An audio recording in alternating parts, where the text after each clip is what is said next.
నమస్కారం సిటీ కృష్ణతేజ వార్తలకు స్వాగతం ముఖ్యాంశాలు సంస్కృతం విద్య మాత్రమే కాదు ఉన్నతికి మార్గం కూడా జాతీయ సంస్కృత విశ్వవిద్యాలయం 3వ స్నాతకోత్సవంలో భారత ఉపరాష్ట్రపతి జగదీప్ ధన్ఖడ్ పట్టభద్రులైన విద్యార్థులకు బంగారు పతకాల ప్రదానం నామినేషన్ల స్క్రూటినీని పకడ్బందీగా నిర్వహించాలి అధికారులకు తిరుపతి జిల్లా కలెక్టర్ ప్రవీణ్ కుమార్ ఆదేశాలు చంద్రగిరిలో చిచ్చు పెడుతున్న చెవిరెడ్డి చంద్రగిరి టీడీపీ ఎమ్మెల్యే అభ్యర్థి పులివర్తి నాని ఫైర్ శ్రీకాళహస్తిలో కన్నుల పండుగగా ముత్యాలమ్మ జాతర గ్రామోత్సవం ముగిసిన జాతర మహోత్సవాలు ఇక వార్తల్లోని వివరాలు ఉపరాష్ట్రపతి జగదీప్ ధన్ఖడ్ తిరుమల శ్రీవారిని దర్శించుకుని మొక్కులు చెల్లించుకున్నారు శ్రీవారి దర్శనార్థం కుటుంబ సభ్యులతో కలిసి తిరుమలకు చేరుకున్న జగదీప్ ధన్ఖడ్ నేరుగా శ్రీవారి ఆలయ మహద్వారం దగ్గరకు రాగానే టీటీడీ ప్రధాన అర్చకులు ఆలయ అధికారులు ఇస్తికఫాల్ స్వాగతం పలికి దర్శన ఏర్పాట్లు చేశారు దర్శనానంతరం రంగనాయకుల మండపంలో వేద పండితులు వేదాశీర్వచనం పలుకగా ఆలయ అధికారులు స్వామివారి వస్త్రంతో సత్కరించి శ్రీవారి తీర్థ ప్రసాదాలను అందజేశారు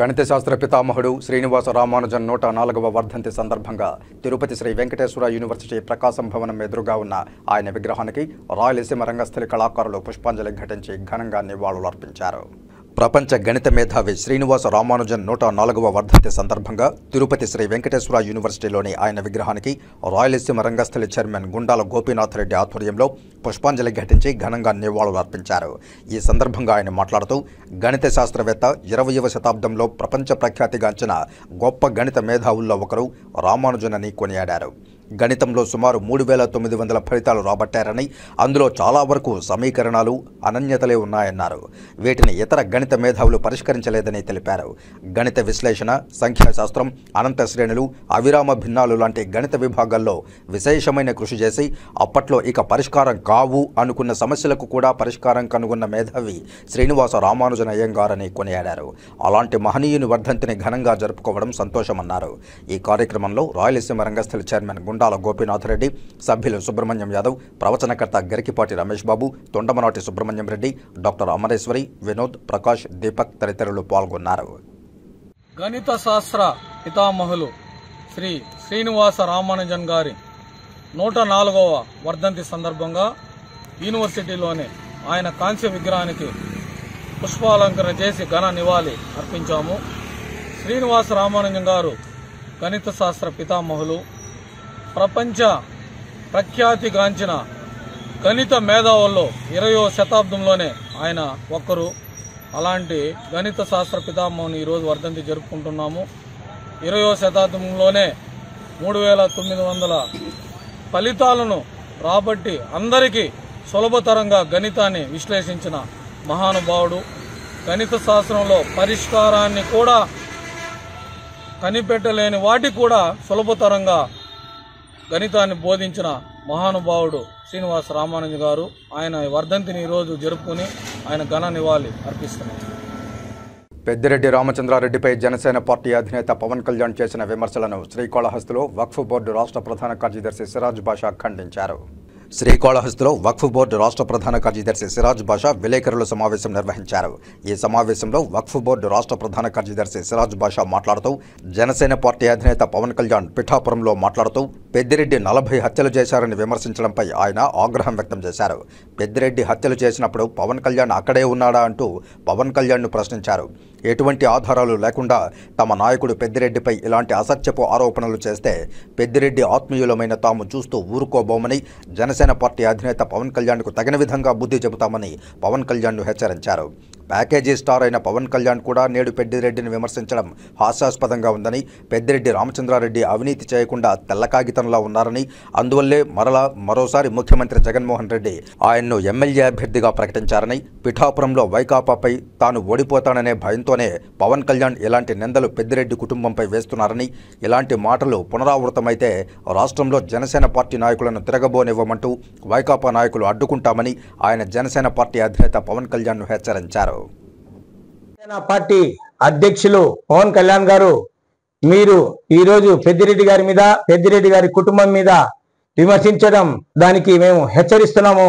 కానీ ఒకటి, మీరు ఈరోజు స్టేట్మెంట్ లో ఈరోజు నువ్వు ఎందుకు ఆ స్టేట్మెంట్ ఇచ్చినావంటే, నువ్వు పిఠాపురంలో ఓడిపోతున్నావు కాబట్టి మిథున్ రెడ్డి ఆడ నాయకత్వంలో పిఠాపురంలో మళ్ళీ వైఎస్ఆర్ పార్టీ జెండా ఎగురుతాదని నువ్వు భయపడి ఊగుతూ స్టేట్మెంట్లు ఇస్తూ మిథున్ రెడ్డిపై, పెద్దిరెడ్డిపై స్టేట్మెంట్ ఇస్తున్నావు. నువ్వు ఖచ్చితంగా పిఠాపురంలో ఓడిపోతావు. మళ్ళీ లాస్ట్ టైంలో నీకు 2 సీట్లలో గెలిచి 2 సీట్లు ఓడిపోయినావు. ఈసారి కూడా పిఠాపురంలో నువ్వు కూడా ఓడిపోతావు. గతంలో 2 సగ్గల్లో నిలబడినావు, 2 దగ్గరలో ఓడిపోయినావు. ఈసారి నువ్వు పిఠాపురం నిలబడినావు. పిఠాపురంలో ఖచ్చితంగా మిథున్ రెడ్డి నాయకత్వంలో నువ్వు ఓడిపోతున్నావు. ఆ ఓడిపోతావన్న భయంతోనే నువ్వు ఇట్లా ఊగి మాట్లాడుతూ ఇది చేస్తున్నావు. రాష్ట్రంలో ఇంకో విషయం గుర్తుపెట్టుకో, పెద్దిరెడ్డి గురించి నువ్వు ఊగి మాట్లాడితే పెద్దిరెడ్డికి సంబంధించిన అభిమానులు నీకు ఖచ్చితంగా తగిన బుద్ధి చెప్తారని హెచ్చరిస్తున్నాం. రేణిగుంట అమరా హాస్పిటల్లో అత్యాధునిక సాంకేతికత గల 3D టెక్నాలజీ పరికరాన్ని శుక్రవారం ప్రారంభించారు. అమరా హాస్పిటల్లో అత్యాధునిక 3D టెక్నాలజీ ఎంఆర్ఐ పరికరంతో ప్రారంభించబడిన ఈ వైద్యం ఏడాది పొడవునా తక్కువ ఖర్చుతో పిల్లలకు సంపూర్ణ వైద్యం అమరా హాస్పిటల్లో అందుబాటులో ఉంటుందని నిర్వాహకులు తెలియజేశారు. ఈ సందర్భంగా విలేకరులతో అమరా హాస్పిటల్ ప్రముఖ radiologist Vinod, CEO Venugopal MRI scan పరికరాన్ని గురించి వివరించారు. తిరుపతి జిల్లాలోనే ఏకైక అత్యాధునిక సాంకేతిక పరిజ్ఞానం గల అమరా హాస్పిటల్ ఇప్పుడు 3D టెక్నాలజీతో హై రెజల్యూషన్ ఎంఆర్ఐ స్కాన్ను ప్రారంభించిందని తెలిపారు. తిరుపతిలోని అన్ని ఎంఆర్ఐ స్కాన్ సెంటర్ల కంటే అమరా హాస్పిటల్లో ధర చాలా తక్కువన్నారు. ఎంఆర్ఐ స్కాన్ అవసరం ఉన్న వాళ్ళు ఎవరైనా సరే వచ్చి తక్కువ ఖర్చుతో ఎంఆర్ఐ స్కాన్ తీసుకోవచ్చని తెలిపారు. 999 రూపాయలకే పీడియాట్రిక్ హెల్త్ కార్డు సదుపాయం ఉందన్నారు. అనంతరం అమరా హాస్పిటల్ వారి అనుభవజ్ఞులైన పీడియాట్రిషియన్ల 1 సంవత్సరం తక్కువ ఖర్చుతో పిల్లలకు సంపూర్ణ ఆరోగ్యం పేరిట పీడియాట్రిక్ హెల్త్ కార్డు ప్రవేశపెట్టారు. ఈ సందర్భంగా paediatric doctor paediatric health card గురించి వివరిస్తూ, పేద ప్రజల కోసమే అతి తక్కువ ఖర్చుతో అమరా హాస్పిటల్ వైద్య సదుపాయం కల్పిస్తోందన్నారు. ఈ పీడియాట్రిక్ హెల్త్ కార్డు కేవలం 999 రూపాయలకే అమరా హాస్పిటల్ అందిస్తోందంటూ, ఈ కార్డు కోసం రిజిస్ట్రేషన్ ప్రక్రియ చేయాల్సి ఉందన్నారు. పీడియాట్రిక్ హెల్త్ కార్డు ముఖ్య ప్రయోజనాలు ఓపీ మరియు ఇన్వెస్టిగేషన్ బిల్లుపై 50% వరకు తగ్గింపు ఉందని, ఐపీ ఫార్మసీ బిల్లుల మందులపై 20% తగ్గింపు పొందవచ్చని తెలిపారు. ప్రజలందరూ ఈ కార్డు తీసుకుని ఏడాది పొడవునా అతి తక్కువ ఖర్చుతో పిల్లలకు సంపూర్ణ ఆరోగ్యాన్ని, ఈ అవకాశాన్ని అందరూ సద్వినియోగం చేసుకోవాలని కోరారు. త్వరలో అమరా హాస్పిటల్లో బ్లడ్ బ్యాంకు కూడా ఏర్పాటు చేస్తామన్నారు. ఈ కార్యక్రమంలో Amara hospital CO Venugopal, marketing and management Narasimha Rao సిబ్బంది పాల్గొన్నారు. ఈ కార్డు యొక్క ప్రయోజనాలు ఏముంటాయంటే, ఈ కార్డు తీసుకుంటే card value 1000 rupees, validity 1 year ఉంటుంది. 1 year వరకు వ్యాలిడిటీ ఉంటుంది. ఎవరైనా తీసుకోవచ్చు. బట్ ఫస్ట్ అట్లీస్ట్ 500 మెంబర్స్కి ఫస్ట్ వస్తుంది. దెన్ ఆఫ్టర్వర్డ్స్ థింక్ చేస్తాము. ప్రస్తుతానికి 1000 రూపీస్తో స్టార్ట్ చేసినాం. 1 year వ్యాలిడిటీ. బెనిఫిట్స్ వచ్చేసేసి 50% ఆఫర్ ఇన్ ఓపీ తీసుకుంటే 50%, ఐపీ ఫర్ సపోజ్ ఏదైనా కేసు అడ్మిషన్ అయింది అనుకోండి, దాని మీద 50% ఆఫర్ వస్తుంది. 50% in OP and IP, 20% in pharmacy and consumables అంటే సర్జికల్స్ ఉపయోగించేటివి, వీటికి వాటికి ఉంటాయి కదా, అవి ఏవైనా సరే 20% ఆఫర్ ఉంటుంది. ఫార్మసీ మీద కూడా 20% ఉంటుంది. ఐపీ మీద, ఓపీ మీద, దేని మీదైనా కూడా 50% ఆఫర్. తెలుగుదేశం పార్టీలో కష్టపడ్డ నేతలకు, కార్యకర్తలకు, మహిళలకు, యువతకు, తెలుగు తమ్ముళ్లకు ఎప్పటికైనా గుర్తింపు లభిస్తుందని టీడీపీ రాష్ట్ర అధికార ప్రతినిధి డాక్టర్ కోడూరు బాలసుబ్రహ్మణ్యం స్పష్టం చేశారు. తనకు పార్టీ అధిష్టానం నూతనంగా రాష్ట్ర అధికార ప్రతినిధిగా నియమించిన సందర్భాన్ని పురస్కరించుకుని శుక్రవారం టీడీపీ జాతీయ నేతలు నారా చంద్రబాబు నాయుడు, లోకేష్ బాబులను మర్యాదపూర్వకంగా కలిసి శాలువా, పుష్పగుచ్చాలతో ఘనంగా సత్కరించి అభినందించారు. వారి ఆశీస్సులు పొందిన తర్వాత మీడియాతో మాట్లాడారు. తెలుగుదేశం పార్టీ లైన్లో పనిచేసే ప్రతి ఒక్క కార్యకర్త, నాయకుడికి పార్టీ ఎప్పటికైనా గుర్తింపునిస్తుందన్నారు. దీనిలో భాగంగానే తనకు ఈరోజు లభించిన గౌరవమే ఉదాహరణ అన్నారు.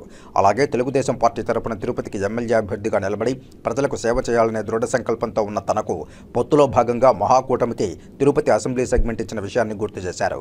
నారా చంద్రబాబు నాయుడు, లోకేష్ అధికారంలోకి వచ్చిన తర్వాత ప్రజలకు సేవ చేసేదానికి ఇన్నేళ్లుగా పార్టీకి నిబద్ధత కలిగిన కార్యకర్త నుంచి నాయకునిగా ఎదిగినందుకు సరైన సముచిత స్థానం కల్పిస్తామని మాట ఇవ్వడం ఆనందంగా ఉందన్నారు. నేడు ప్రజల కోసం వారి సమస్యలు తెలిపిన వాడిగా తన గళం ప్రజాగళంగా వినిపించగలనని నమ్మకంతో రాష్ట్ర అధికార ప్రతినిధిగా తనకు బాధ్యతలు పార్టీ పరంగా అప్పగించడం అభినందనీయమన్నారు. తనకు ఈ అవకాశం కల్పించిన నారా లోకేష్కు ప్రత్యేక ధన్యవాదాలు తెలిపారు. తనకు అప్పగించిన బాధ్యతలను తూచా తప్పకుండా గౌరవంగా నిర్వర్తిస్తానని, తిరుపతి తెలుగుదేశం పార్టీ ప్రతి ఒక్క కార్యకర్త నాయకుని సహకారంతో ముందుకు వెళ్తానని డాక్టర్ కోడూరు బాలసుబ్రహ్మణ్యం తెలియజేశారు. యువత సంస్కృత భాషకు రాయబారులుగా మారి ముందు తరాలకు చేరవేయాలని, వినూత్న మార్గాల్లో అభివృద్ధి, పరిశోధనల ప్రోత్సాహం ద్వారా సంస్కృతాన్ని ఆధునిక ప్రపంచానికి మరింత చేరువ చేయాలని భారతదేశ ఉపరాష్ట్రపతి జగదీప్ ధన్ఖడ్ పిలుపునిచ్చారు. సంస్కృతం దైవిక భాష అని, ఆధ్యాత్మిక మార్గంలో ముందుకు సాగే వారికి పవిత్ర వారధిగా సంస్కృతం మహోన్నత మార్గమని భారతదేశ ఉపరాష్ట్రపతి జగదీప్ ధన్ఖడ్ పేర్కొన్నారు. శుక్రవారం మధ్యాహ్నం తిరుపతిలో జాతీయ సంస్కృత విశ్వవిద్యాలయం 3వ స్నాతకోత్సవానికి ఆయన ముఖ్య అతిథిగా విచ్చేశారు. తుఫాను వంటి ప్రస్తుత సామాజిక పరిస్థితుల్లో సంస్కృతం ఓ ప్రత్యేకమైన సాంత్వనను అందిస్తుందని పేర్కొన్నారు. మానసిక బలం, ఆధ్యాత్మిక ప్రశాంతత, లోతైన పరిజ్ఞానాలను ఏకకాలంలో అందించగల శక్తి సంస్కృతానికి ఉందని తెలియజేశారు.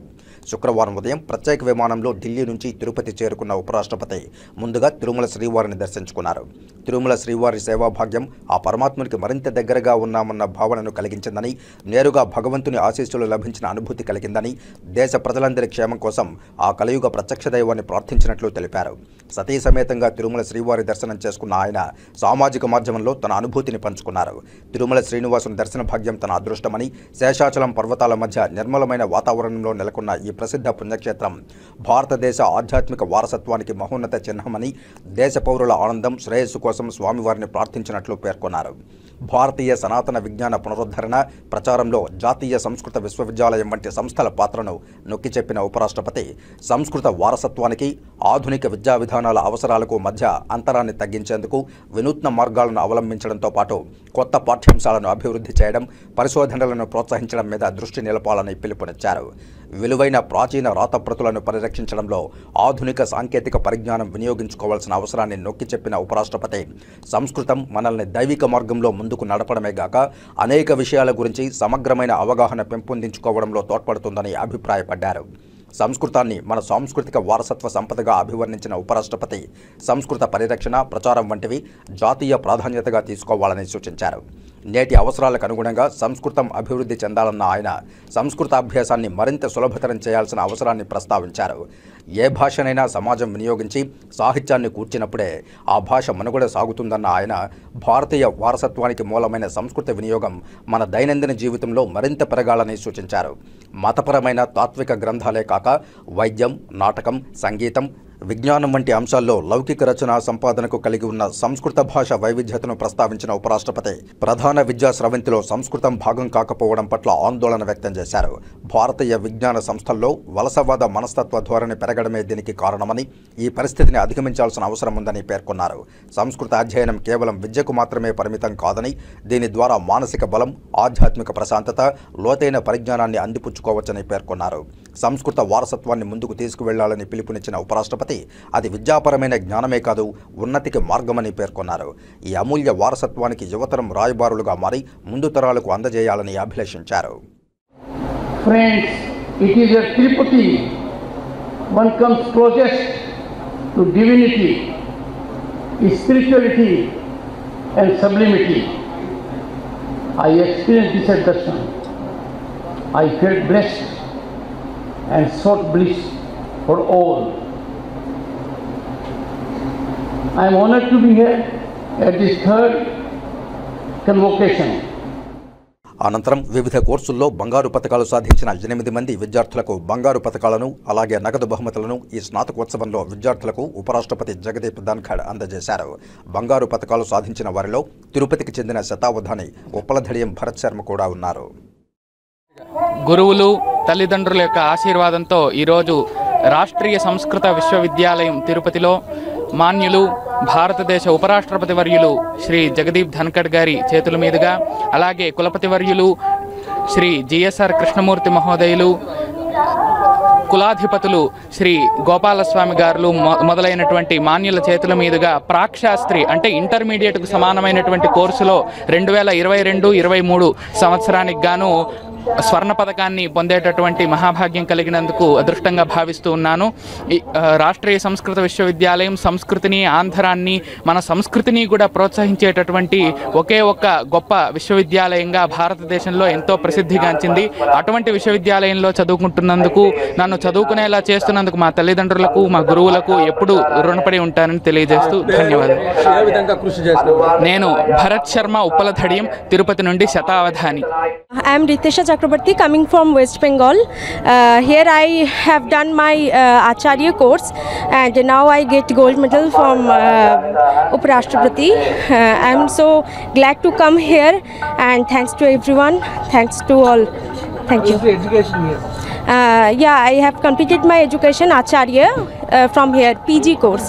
Here faculty are too good and on this guidance we are going on. That's all are good here. Faculties and their guidance, everything is very good. I'm very glad for that. How do you feel? I'm feeling so blessed that I can come here and I'm getting these awards also from Uparashtrapati. Thank you so much to my gurus, my teachers and my parents also. Thank you so much. Acharya in Dharma Shastra. I have completed Acharya in Dharma Shastra. That is a Shastra. I have completed. YCP వ్యవస్థాపకులు CM Jagan ఓటర్ల ఇంట్లో మంచి జరిగి ఉంటే వైకాపాకు vote వేయమని కోరడంలో కన్నా అసలు జగన్మోహన్ రెడ్డి ఇంట్లో మంచి జరిగిందా ఒకసారి వాళ్ళ కుటుంబ సభ్యులందరినీ కలిసి తెలుసుకుని రాష్ట్ర ప్రజలకు క్లారిటీ ఇవ్వాలని Janasena party Tirupati assembly in charge Kiran Royal ప్రశ్నించారు. తిరుపతి ప్రెస్ క్లబ్లో శుక్రవారం మీడియా సమావేశంలో జనసేన పార్టీ నాయకులు తిరుపతి కార్యదర్శి సుమన్ బాబు, హేమకుమార్, లోహిత్ రాయల్, సిద్ధు, భాను, విక్రమ్ తదితరులతో కలిసి కిరణ్ మాట్లాడుతూ జగన్ పులివెందులలో నామినేషన్ వేసేటప్పుడు తన జేబులో పెన్ను పెట్టుకుని తమ్ముడు అవినాష్ రెడ్డి పెన్ను తీసుకుని సంతకం పెట్టడంలో ఆంతర్యమేమిటని ప్రశ్నించారు. అసలు జగనన్న పెన్ను పనిచేయదా, అందులో ఇంకు లేదా, లేదా అవినాష్ పెన్ను సెంటిమెంటా అంటూ చురకలు విసిరారు. కులకరాయి డ్రామాను గుర్తు చేస్తూ ప్రతి ఒక్కరూ వారి కంటి మీద బ్యాండేజ్ అంటించుకుని హాస్యపూరిత వ్యాఖ్యలతో అలరించారు. ఓ తమిళ్ మీడియా ఛానల్ కోరగా కిరణ్ తమిళ్ ప్రెస్ మీట్కు సంబంధించిన వార్తా విశేషాలను అందజేశారు.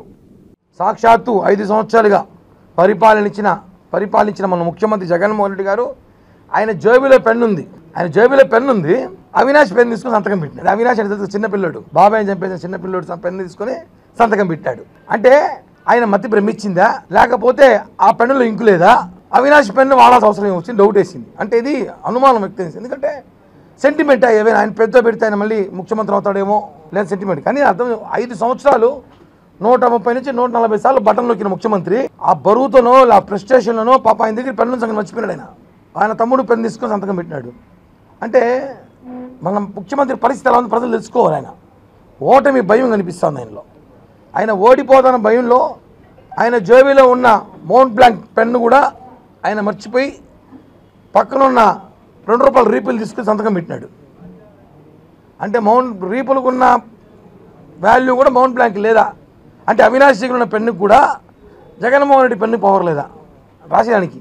5 సంవత్సరాలు ముఖ్యమంత్రిగా ఉండి మీరు ఏమీ సాధించలేదని చెప్పడానికి ఆ పెన్నే యాక్షన్. ఆ పెన్ను తీసినట్టాడు అక్కడి నుంచి. ఇప్పుడు షర్టు తీసి షర్టు వేసుకుంటాడు, మళ్ళీ షర్టు వేసుకుంటాడు. కాబట్టి ఆ పెన్ను వాడినట్టాడు 5 ఏళ్ళుగా. కాబట్టి పెన్ను మర్చిపోయాడు. నామినేషన్ అప్పుడు పెన్ను మర్చిపోయాడు. అంటే ప్రజల పరిస్థితులను తెలుసుకోవాలి, రాష్ట్ర ప్రజల పరిస్థితి. టాటా ఐపీఎల్ ఇంతకు ముందు కంటే పెద్దగా, క్రేజీగా మరియు పాల్గొనే విధంగా తయారైందని నిర్వాహకులు తెలియజేశారు. తిరుపతిలో శుక్రవారం టాటా ఐపీఎల్ జిల్లా joint secretary Praneeth Swaroop, treasurer Madhukar, BCCA representative Irfan Dadan media సమావేశంలో మాట్లాడుతూ ఐపీఎల్పై విషయాలు వెల్లడించారు. ఈలలు, చీరింగ్, ముఖానికి పెయింటింగ్, గట్టిగా కేకలు పెట్టడం, క్రేజీ విన్యాసాలతో ఈసారి అంతా అభిమానుల హడావిడి, క్రికెట్ క్రీడాకారులు ఉంటారన్నారు. అభిమానుల జల్లు పట్ల తమ అభిమానాన్ని వ్యక్తం చేస్తున్న అభిమానులు అలాగే ఇంకా ఎన్నో వాటితో ఐపీఎల్ 2024 ఫ్యాన్స్కు తెచ్చిందని హర్షం వ్యక్తం చేశారు. 50 నగరాలకు చేరుకున్న ఈ ఫ్యాన్ పార్క్స్ దేశవ్యాప్తంగా ఐపీఎల్ ఫేవర్ తీసుకోవడానికి సిద్ధమయ్యాయన్నారు. పెద్ద స్క్రీన్పై క్యాప్చర్ చేయబడిన ప్రతి ఉత్కంఠభరితమైన క్షణంతో ప్రతి వేదిక లైవ్ యాక్షన్ను ప్రసారం చేస్తూ అభిమానులకు స్టేడియం వంటి భావన కలిగిస్తుందని తెలియజేశారు. ప్రవేశం పూర్తిగా ఉచితం కావడం వల్ల అభిమానులెవరూ కూడా దీన్ని మిస్ కారని, అలాగే ఐపీఎల్ అధికారిక స్పాన్సర్స్ ద్వారా మ్యూజిక్, మర్చెండైజ్, ఫుడ్ స్టాల్స్, పానీయాలు అలాగే కొన్ని వినోదాత్మక కార్యకలాపాలతో వినోదం మరియు ఉద్వేగం రెట్టింపు అవుతుందన్నారు. ఎంతో వినోదంతో తమ టీంల కోసం తాము అప్పటికే స్టేడియంలో ఉండి వారిని ప్రోత్సహిస్తున్నామని అభిమానులు భావిస్తున్నారన్నారు. ఉల్లాసోత్సాహం మరియు ఉద్వేగానికి మరింత అదనంగా ఫ్యాన్ పార్క్స్ను సందర్శించేవారు తాము అభిమానించే క్రికెట్ లేదా క్రీడాకారులు టీం కోసం తమ ప్రేమను వ్యక్తీకరించడం ద్వారా తమ అభిమాన క్షణాన్ని ప్రదర్శించడానికి అర్హులన్నారు. ప్రతి సీజన్ ఇందుకు ముందు కంటే పెద్దదవుతుందన్నారు. ఈసారి 10 లక్షలకు పైగా క్రికెట్ ప్రేమికులకు ఊహించని సంఖ్య ఫ్యాన్ పార్క్లో అభిమానాన్ని అనుభవిస్తారన్నారు. బౌండరీస్, హ్యాట్రిక్స్ అలాగే స్పిన్స్పై హిట్స్ చూడడానికి మీ నగరంలో మీకు దగ్గరలో ఉన్న ఫ్యాన్ పార్కుల్లో అభిమానాన్ని సజీవంగా ఉంచుకుంటుందన్నారు. BCCI started this concept in 2015. The purpose of taking cricket to all the cities, major cities, where the IPL matches or the cricket matches are not hosted, because where normally those cities where people don't get to watch the matches live in the stadium. So the purpose was to bring fans. Basically, they wanted the cricketing fans of those cities to have those stadium-like feeling. That you can just have a stadium-like feel where you can watch the match along with your friends and family. The same thing you watch in the stadium. Only, like this is the second. Last year also we did it. Last year also we got a tremendous response over here, and this year we are expecting big numbers from it all. BCCI వాళ్ళు ప్రతిష్టాత్మకంగా ప్రతి సంవత్సరం ఇలా IPL fan park నిర్వహించడం జరుగుతుంది. So భారతదేశంలో అతిపెద్ద fever ఉన్న క్రికెట్కి సంబంధించి చాలామంది గ్రౌండ్కి వెళ్ళి వీక్షించలేని వాళ్ళందరికీ BCCI వాళ్ళు ఒక అద్భుత అవకాశాన్ని ఇవ్వడం జరిగింది. సో ఈ BCCI ఫ్యాన్ పార్క్లో భారతదేశంలో సుమారు 50 పెద్ద నగరాలన్నింటినీ సెలెక్ట్ చేసుకొని అందులో ఒక భారీ తెర మీద మ్యాచ్ని అందరూ వీక్షించేలాగా మనకి ఫెసిలిటీస్ ఇవ్వడం జరుగుతుంది BCCI వాళ్ళు. అలాగే మనం ఆంధ్రప్రదేశ్ మన ఆంధ్రాలో గుంటూరు అండ్ తిరుపతిని సెలెక్ట్ చేసుకోవడం జరిగింది. కొన్ని సంవత్సరాలుగా జరుగుతోంది. ఈ సంవత్సరం కూడా లాస్ట్ ఇయర్ మాదిరిగానే తిరుపతిలో జరగడం జరుగుతుంది. సో ఈ మ్యాచ్లు ఏప్రిల్ 27, 28 శని ఆదివారాల్లో రోజుకి 2 మ్యాచ్లు 4 మ్యాచ్లు జరగడం జరుగుతుందండి. గత దశాబ్ద కాలంగా చెవిరెడ్డి భాస్కర్ రెడ్డి కుటుంబాల్లో చిచ్చుబెట్టి రాజకీయంగా తారాస్థాయికి ఎదిగారని, అలాగే చంద్రగిరిని తన గుప్పిట్లో పెట్టుకుని ప్రతిపక్ష పార్టీలపై దాడులు కొనసాగిస్తున్నారని తెలుగుదేశం పార్టీ చంద్రగిరి ఎమ్మెల్యే అభ్యర్థి పులివర్తి నాని నిప్పులు జరిగారు. తిరుపతి ప్రెస్ క్లబ్లో శుక్రవారం మీడియా సమావేశంలో నాని మాట్లాడుతూ తాను నామినేషన్ వేసిన రోజు చంద్రగిరి నియోజకవర్గంలో వైసీపీ అలజడి సృష్టించిందన్నారు. తన పూర్తి వివరాలు చిత్తూరు, చంద్రగిరి ప్రాంతాలకు చెందినవిగా స్పష్టం చేస్తూ తగిన ఐడి ప్రూఫ్లను మీడియా ముందు చూపించారు. అదేవిధంగా చంద్రగిరి నియోజకవర్గంలో పుట్టి ఒంగోలులో ఏ ఒక్క ప్రూఫ్ లేకుండా చెవిరెడ్డి భాస్కర్ రెడ్డి ఎంపీగా వైసీపీ తరపున పోటీ చేయడాన్ని ఎత్తి చూపుతూ విమర్శించారు. చంద్రగిరిలో చెవిరెడ్డి కడప రాజకీయాన్ని చేస్తున్నారని ఆరోపించారు. ఈ రౌడీ దోపిడీ రాజకీయానికి చంద్రగిరి ప్రజలు చరమగీతం పాడనున్నారని తెలియజేశారు. చంద్రగిరి కోటపై టీడీపీ జెండా ఎగరనుందని కొనియాడారు. ఈరోజు ఇల్లు లేని వ్యక్తి, నియోజకవర్గం లేని వ్యక్తి నువ్వు. చంద్రగిరిలో ఓడిపోతాం, చంద్రగిరి ప్రజలను మోసం చేసాం, ఇక్కడ నిలబెడితే గెలవలేమనే ఉద్దేశంతో ఒంగోలుకి వెళ్ళావు. ఒంగోలులో నీకు ఒక సెంటు కూడా లేదు. ఈరోజు ఒంగోలులో నీకు ఒక సెంటు కూడా. నువ్వు ఏ నియోజకవర్గానికి సంబంధించిన వ్యక్తి, ఏ పార్లమెంట్ నియోజకవర్గానికి సంబంధించిన వ్యక్తి? నువ్వు పోయింది దేనికి? ఇక్కడ 6 మండలాల్లో ప్రకృతి వనరులు దోచుకున్నావు. ఇప్పుడు ఒంగోలుకు పోయింది దేనికి? ప్రజల కోసం నువ్వు పోలా. అక్కడ ఉన్నటువంటి వాన్పిక్ ల్యాండ్లు కొల్లగొట్టాలని, 10,000 ఎకరాలు కొల్లగొట్టాలని, రామాయపట్నం పోర్టు ద్వారా బ్రౌన్ షుగరు ఇటువంటి దాన్ని దిగుమతి చేసుకోవాలని వెళ్ళావు. అక్కడ ఉన్నటువంటి గెలాక్సీ క్వారీలను దోసేయాలని వెళ్ళావు. కొందరి నాయకులకు చెప్పాడు, ఇక్కడ నేను గెలుస్తానని, వచ్చే గెలాక్సీ క్వారీలు మనం తీసుకుంటామని కూడా. దీనికి పోయినావయ్యా, ప్రజల మీద ప్రేమతో పోలా. ఇక్కడ ఎట్లయితే ఎర్రచందనాన్ని దోచుకున్నావో, ఎర్రమట్టి దోచుకున్నావో, ఇసుక దోచుకున్నావు, మటన్ ల్యాండ్ దోచుకున్నావు. ఇది సాల్దని తిరిగి వెళ్ళావు. అక్కడికి వెళ్ళావు. నీకు నియోజకవర్గం లేదు, నీకు ఇల్లు లేదు, నీకు అక్కడ సెంటు భూమి లేదు. నువ్వు మాట్లాడేదానికి సమాధానం చెప్పాలి మీడియా సోదరులకు అందరికీ. వేసవి సెలవులను సద్వినియోగం చేసుకోవాలని ఐద్వా జిల్లా కార్యదర్శి సాయి లక్ష్మి విద్యార్థులకు పిలుపునిచ్చారు. డ్యాన్స్, కరాటే, పాటలు, అందమైన చేతివ్రాత, క్విజ్, క్యారమ్స్, తెలుగు, ఇంగ్లీషు తప్పులు లేకుండా రాయడం, చదవడం నేర్పించడం, 15,000 ఇంగ్లీష్ పదాలు నేర్పించడం జరుగుతుందని ఈ వేసవి శిక్షణా శిబిరాన్ని విద్యార్థులు సద్వినియోగం చేసుకోవాలని విజ్ఞప్తి చేశారు. భగత్ సింగ్ ట్యూషన్ సెంటర్ ఆధ్వర్యంలో సమ్మర్ క్యాంప్ మే, జూన్ నెలల్లో తిరుపతి సుందరయ్య నగర్ కమ్యూనిటీ హాల్లో ఉదయం 9 నుండి 11 గంటల వరకు, సాయంత్రం 6 నుండి 8:30 గంటల వరకు నిర్వహిస్తున్నట్లు తెలియజేశారు. ఈ కార్యక్రమంలో డివైఎఫ్ఐ రాష్ట్ర ఉపాధ్యక్షులు ఎస్ జయచంద్ర, జిల్లా అధ్యక్షుడు నరేంద్ర, ఉపాధ్యక్షుడు సురేష్ పాల్గొని రిజిస్ట్రేషన్ల కోసం 9490300496 ఫోన్ నెంబర్ను సంప్రదించాలని కోరారు. ఇప్పుడు కాసేపు ప్రకటనలు. మన తిరుపతి పట్టణంలో Srihari medical stores wholesale and retail medicines, baby care, surgicals ప్రారంభోత్సవం సందర్భంగా ప్రతి 2,000 రూపాయల కొనుగోలుపై గ్లూకోమీటర్ ఉచితం, ప్రతి 1,000 రూపాయల కొనుగోలుపై ప్రోటీన్ పౌడర్ ఉచితం, ప్రతి 500 రూపాయల కొనుగోలుపై మెడిసిన్ బాక్స్ ఉచితం. మా ప్రత్యేకత అన్ని రకములైన మెడిసిన్స్, బేబీ కేర్, సర్జికల్ నందు డిస్కౌంట్ సౌకర్యం కలదు. ఖాతాదారుల సౌకర్యార్థం 24/7 రౌండ్ సేవలను అందించడం మా ప్రత్యేకత. ఉచిత డోర్ డెలివరీ సౌకర్యం కలదు. Srihari medical stores, American bar and restaurant ఎదురుగా కరకంబాడి రోడ్డు, తిరుపతి. ఫోన్ 7997996185, 7997996186, 7997996187. తిరిగి వార్తల్లోనికి స్వాగతం. నామినేషన్ల స్కూటీ ప్రక్రియ ఎన్నికల కమిషన్ నిబంధనల మేరకు రిటర్నింగ్ ఆఫీసర్లు హ్యాండ్ బుక్ మేరకు సజావుగా పకడ్బందీగా నిర్వహించాలని కలెక్టర్ మరియు జిల్లా ఎన్నికల అధికారి ప్రవీణ్ కుమార్ సంబంధిత ఈఆర్ఓలను అధికారులను ఆదేశించారు. గురువారం న్యూఢిల్లీ నుండి ఆంధ్రప్రదేశ్ రాష్ట్రంలోని రిటర్నింగ్ అధికారులు, అసిస్టెంట్ రిటర్నింగ్ అధికారులకు నామినేషన్ల పరిశీలనపై సందేహ నివృత్తి సెషన్ను ఎంఎస్ టీమ్ ద్వారా వీడియో కాన్ఫరెన్స్ ను ఎన్నికల కమిషన్ నిర్వహించగా వీసీ అనంతరం కలెక్టరేట్లోని వీడియో కాన్ఫరెన్స్ హాల్ నుండి అసెంబ్లీ నియోజకవర్గ ఈఆర్ఓలతో జిల్లా కలెక్టర్ వర్చువల్ విధానంలో సమావేశం నిర్వహించి పలు సూచనలు చేశారు.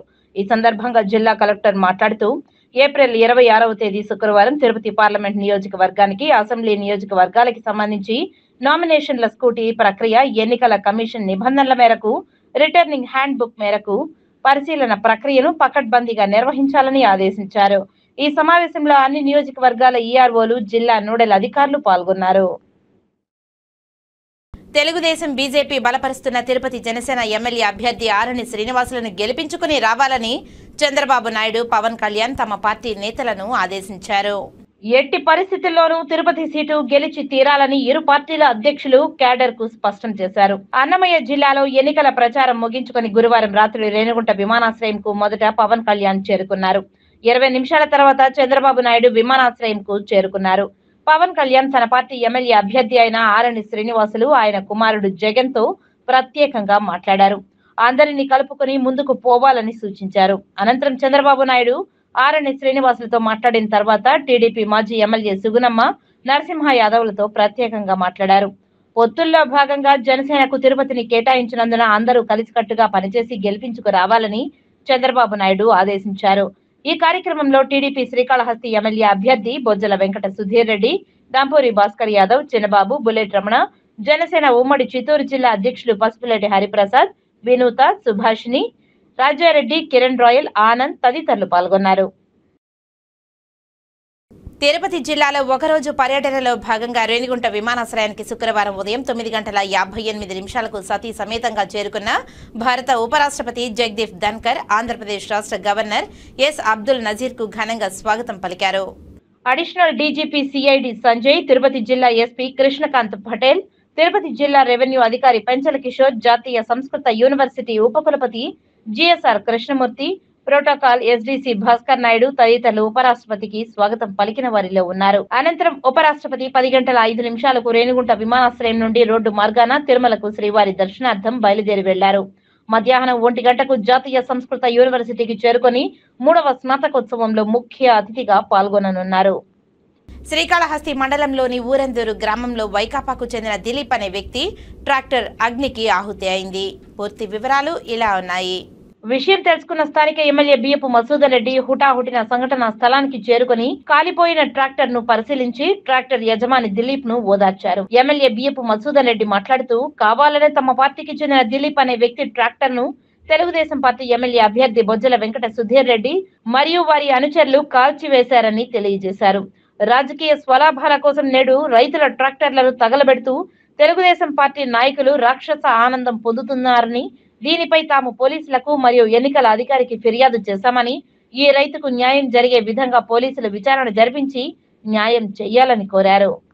ఇంకెవరు చెప్పేస్తారండి? ఊరందోళ్ళు ఉండేది ఎవరు? ఊరందోళ్ళు ఉండేది ఎవరు? ఆ కుటుంబం. ఇంతకుముందు ఎవరికి ఆ కల్చర్ ఉంది? గంతో నోట్లో పెట్టే కల్చర్ ఎవరికి ఉంది? మొన్నే కదా ఒక నెల అయింది కేసు అయ్యి. అంతకుముందు మోహన్ బాబు వచ్చినప్పుడు కత్తులు రాడ్లు బాంబులు వేసింది ఎవరు? మెట్ట మీద. ఎవరికి కల్చర్ ఉంది? ఆ అబ్బాయికే ఉంది. సుధీర్, నువ్వు మారాలి. రాజకీయం ఈరోజు ఉండొస్తుంది, ఇంకోటి కాదు. జనాల్లో ఇటువంటి కచ్చి సాధింపు చేయటం చాలా తప్పు. నీకు దయచేసి చెప్తున్నా, రైతుల జోలికి రావద్దు. మీ నాన్నగారికి మంచి పేరు ఉంది, ఎప్పుడు ఎంకరేజ్ చేయాలి మీ నాన్నగారు. కానీ నువ్వు ఈరోజు వచ్చి ఇటువంటి ఎంకరేజ్ చేయటం ఇది మంచి పద్ధతి కాదు. ఖచ్చితంగా పోలీసు వాళ్ళు దీని మీద ఎంక్వైరీ చేసి ఖచ్చితంగా తగు న్యాయం పోలీస్ శాఖ చేస్తుందని ఎన్నికల కమిషనర్ కూడా మేము ఈరోజు దీని మీద ఎంక్వైరీ చేయమని ఎన్నికల కమిషనర్ గారికి, అదేవిధంగా పోలీస్ శాఖకి అందరికి కూడా మీడియా సోదరులు కూడా చెప్తా ఉన్నా. రేపు ఇంకా నీ మాట వినకపోతే కోత కూడా పైరు కూడా పోయినాయి. అబ్బాయిని పైరు కూడా పోయినాయిలంట అన్నప్పుడు మనమే మన కార్యకర్తలు అప్పుడు అందరూ వచ్చి ఆ పైరుని తీసుకురావటం జరిగింది. మీడియా సోదరుల చేతులు ఎత్తి దండం పెడతా ఉన్నా. ఎక్కడిది ఈ అరాచకం? పైరు నీ గిని ఉంటుంది, నా గిని ఉంటుంది, నాకు అయ్యి 100 ఎకరాలు ఉంటుంది. 100 ఎకరాలు రోడ్డు ఉండదు. ప్రతి రైతు కూడా ఈ నియోజకవర్గంలో ఎక్కడైనా ఈ పరిస్థితి ఉందా? ఇప్పుడే వాళ్ళు చెప్తుంటే బాధ అనిపిస్తున్నది. కైల్లో కూడా పైరు కోసి రానిపోతే దాన్ని అందరూ వచ్చి పోలీసుల దగ్గర పెట్టుకుని కొయ్యి పెట్టడం జరిగింది. అంటే నీ ఉద్దేశం వినకపోతే మనుషులు కూడా రేపు పెట్రోల్ బస్సు కాల్చేస్తావా? మనం ఏ దేశంలో ఉన్నాం? మనం ఇది ఇక్కడ మంచితో దండం పెట్టుకోవాలి, కాలు చేతులు పట్టుకోవాలి. నీ ఎంత చూసేస్తా, నేను చంపేస్తానంటే ఎవరు కూడా అది ఏ పార్టీ అయినా కూడా స్వీకరించదు. దీన్ని సీరియస్గా ఖండన చేసి దీన్ని ఎన్నికల కమిషనర్ గారు పంపిస్తే రేపైనా సరే వాళ్ళు ప్లాన్ చేసుకొని ఏదో ఒకటి మళ్ళీ ఇంకొక మార్గం ఎత్తుకుంటారు. అతనికి ఏమైనా జరిగితే, ఆ కుటుంబానికి ఏమైనా జరిగితే దానికి వాళ్ళ ఫ్యామిలీనే ఈరోజు బాధ్యత తీసుకోవాలి. అప్టాల నుంచి ఊరందూరులో ఇటువంటివి ఏమీ జరిగింది లేదు. ఇప్పుడు జరుగుతూ ఉన్నాయంటే ఆలోచించుకోవాలి. కారణం ఏమిలే, రాజకీయ కక్ష అంతే. వైఎస్ఆర్ లేక వచ్చినారనేసి తెలుగుదేశం వాళ్ళు చేసే. అది ఊరందూరు నిన్న నైట్ జరిగిన సంఘటన ఇది నాకేం కొత్త ఏం కాదు. ఇది వరకు ముందు ఒకసారి ఇంజిన్లో నీళ్ళు పోసి సీజ్ చేశారు. అయినా నేను దేవుడు ఉన్నాడు ఓర్చుకున్నా. మళ్ళా కైలో కోత పోయినీయకుండా అడ్డుపడి ఇబ్బంది పెట్టినారు. మళ్ళా ఊర్లో వాళ్ళు వండుకొని భాస్కర్ రెడ్డి, చంద్రన్న వీళ్ళు వండుకొని కైల్లో నుంచి ఒడ్లు తీసుకొచ్చి బయట తోలినారు. దానికి సహకారం మదన్ని ఇప్పించాడు మాకు. కానీ రాత్రి మేము లేని సమయం చూసి ఈ విధంగా నన్ను ఏదో ఒక విధంగా లొంగ తీసుకోవాలా, ఏదో ఒక విధంగా వీడిని ఇబ్బంది పెట్టాలా, వీడు ఏం చేసినా వీడు లొంగట్లేదు అని ఒక ఉద్దేశంతో, నాది ఉండేది ఒకే ఒక కుటుంబం ఈ ఊరందూరు గ్రామంలో. కానీ ఈ రోజైతే ఖచ్చితంగా ఒకటే చెప్తా ఉండా, నా కుటుంబం ఉండేది ఊరందూరులో ఒకటే. కానీ నాకు ఇంతకు మించి పెద్ద కుటుంబం ఏదన్నా ఉండదంటే వైఎస్ఆర్సీపీ కాంగ్రెస్ పార్టీ మాత్రం నికరంగా చెప్తా ఉన్నా. తట్టుకోలేక మాతో కూడా పిల్లకాయలు అందరూ కలిసికట్టుగా మేము అభివృద్ధి చేస్తా ఉన్నాం కాబట్టి మా వాళ్ళకి నచ్చకుండా ఈ విధంగా చేస్తా ఉన్నారు అనేది మనం చెప్పలేం కదన్నా. రోజు ఏం చెప్పారు, 50,000తో అయిపోతాయని మెకానిక్ చెప్పాడు. కానీ ఈ రోజు చెప్పలేం కదా. అంగరంగ వైభవంగా జరిగిన శ్రీకాళహస్తీశ్వర ఆలయ అనుబంధ ఆలయమైన ముత్యాలమ్మ జాతర మహోత్సవాలు ఘనంగా ముగిశాయి. గురువారం ఉదయం ముత్యాలమ్మ ముగ్గు వేసి పూజలు నిర్వహించారు. చివరి రోజు అమ్మవారి ఉత్సవ విగ్రహానికి పలు రకాల సుగంధ పరిమళ పుష్పాలతో శోభాయమానంగా అలంకరించి విశేష పూజలు నిర్వహించి కర్పూర హారతలు సమర్పించారు. అనంతరం ఉత్సవ విగ్రహాన్ని ఆలయ ప్రాకారోత్సవం ద్వారా ఆలయం వెలుపల ఉన్న సింహ వాహనంపై కొలువు తీర్చి హారతలను సమర్పించారు. మేళతాళాలు, మంగళ వాయిద్యాల నడుమ తప్పెట్లు, డప్పులు వాయిద్యాల నడుమ ఓం శక్తి, ఆది పరాశక్తి నామస్మరణ మధ్య నగరోత్సవం కన్నుల పండుగగా నిర్వహించారు. ఈ కార్యక్రమంలో ఆలయ ధర్మకర్తల మండలి చైర్మన్ అంజూరు తారక శ్రీనివాసులు, ఆలయ కార్యనిర్వహణాధికారి ఎస్వి నాగేశ్వరరావు, ఆలయ superintendent Nagabhushanam Yadav, temple inspector Hari Yadav, Sudarshan Naidu మరియు ఆలయ సిబ్బంది, అర్చకులు, పలువురు భక్తులు పాల్గొన్నారు.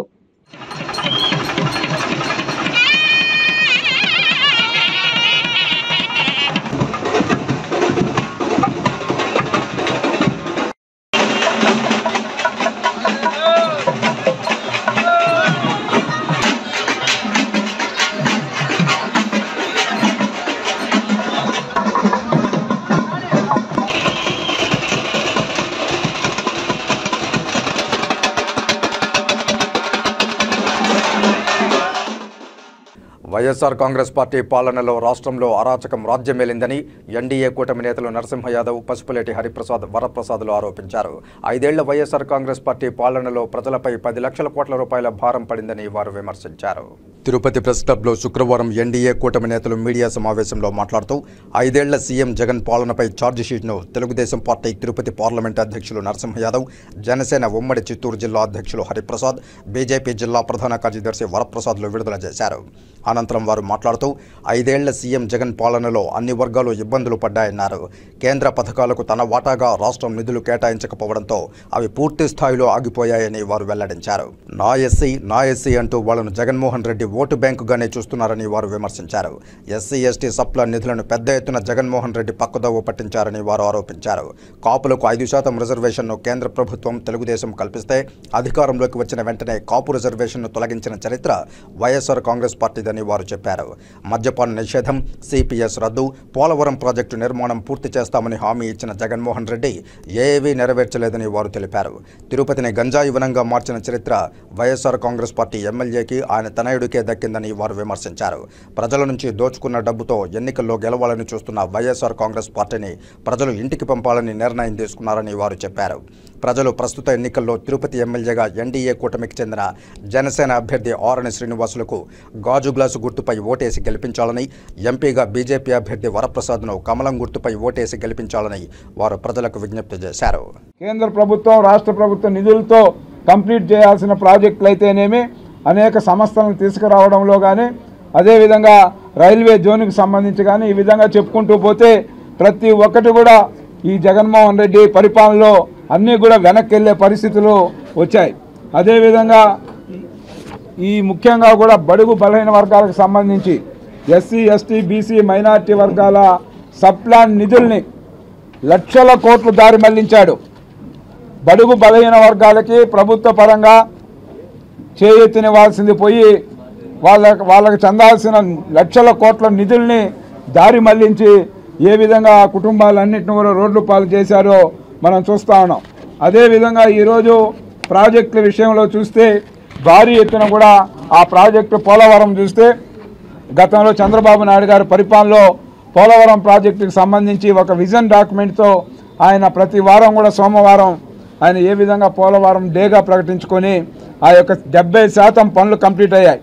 కానీ రివర్స్ టెండరింగ్ పేరుతో ఏ విధంగా అస్తవ్యస్తం చేశాడో మనం చూసాం. అరాచక పాలన అంతం, కూటమి పంతం. ఈ యొక్క వైఎస్ఆర్సిపి జగన్మోహన్ రెడ్డి గారి పాలన అంతం చేయాలని ఎన్డీఏ కూటమి పంతం పట్టింది. ఖచ్చితంగా పెత్తందారి పాలనలో ఈ యొక్క రాష్ట్రం విధ్వంసం అయిపోయింది.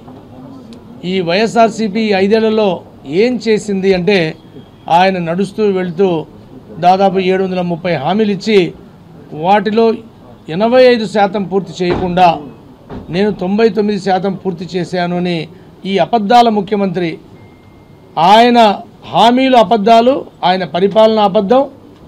ఆ అబద్ధానికి ఈరోజు ప్రజలు చెమరగీతం పాడి ఈ రాష్ట్రానికి ఆయన ఏమిచ్చాడు అంటే ఒక పెద్ద సున్నా ఇచ్చాడు. ఆయన చెప్పాడు నేను ఇది చేస్తాను అది చేస్తానని.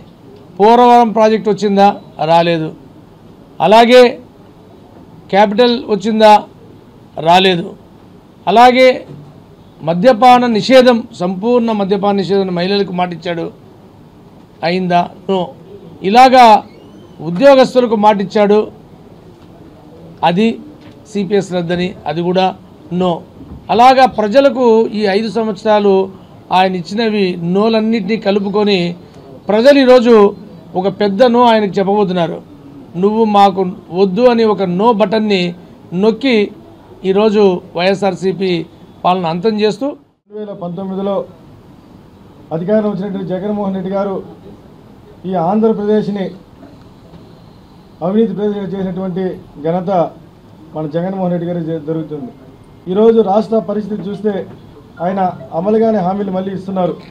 మహిళలకు మళ్ళీ చెప్తారు అమ్మఒడి జూన్లో మళ్ళీ అధికారం వచ్చినాక వేస్తాను కాబట్టి ఓటేనని. గతంలో మీరు పాదయాత్రలో ఏం చెప్పారంటే ఇంటిలో ఒకరు ఇద్దరు చదువుకుంటే వాళ్ళకి అమ్మఒడి వేస్తానని చెప్పి జనవరి 31 తారీఖు వరకు మీరు వేశారు, 3 సంవత్సరాల కాలం. ఇప్పుడు ఎలక్షన్ పీరియడ్ కాబట్టి మళ్ళీ స్కూల్స్ ఓపెన్ అవుతాయని చెప్పి దాన్ని జూన్కి మార్చారు. ప్రజల్లో అందరూ కూడా మీ గురించి ఆలోచిస్తున్నారు.